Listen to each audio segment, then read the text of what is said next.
Ang tanong sa kabataan, ang tanong sa'yo na na-in love, anong klaseng love ba yan? Pag sinabi nila, in love ako, alin doon? Baka eros lang yan.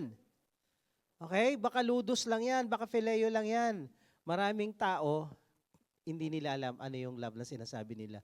Kunyari, phileo, mabait siya sa'yo, mabait ka sa kanya, kasi mabait siya sa'yo, kaya ka mabait sa kanya.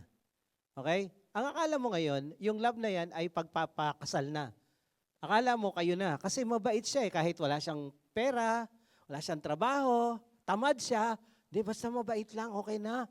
Mabait eh. Ito namang eros, pogi, kahit walang pera, okay na, walang aral, walang narating, basta pogi, ang anak namin mga pogi.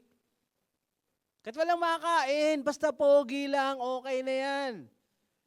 Alam mo, lalo yung mga kabataan, pogi kasi siya eh. Hindi mo yan makakain habang buhay.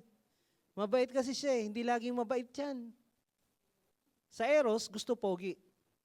Kahit walang pera, kahit walang mararating sa buhay, walang pangarap, pogi naman eh. Sa phileo naman, kahit pangit, basta mabait, okay na.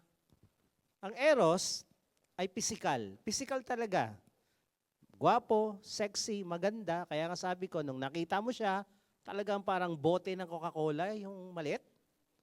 No? Coca-Cola, sexy talaga eh. May curve, may humps. Eh lumipas siyang 30 taon. Yung curve na wala, napalitan ng humps.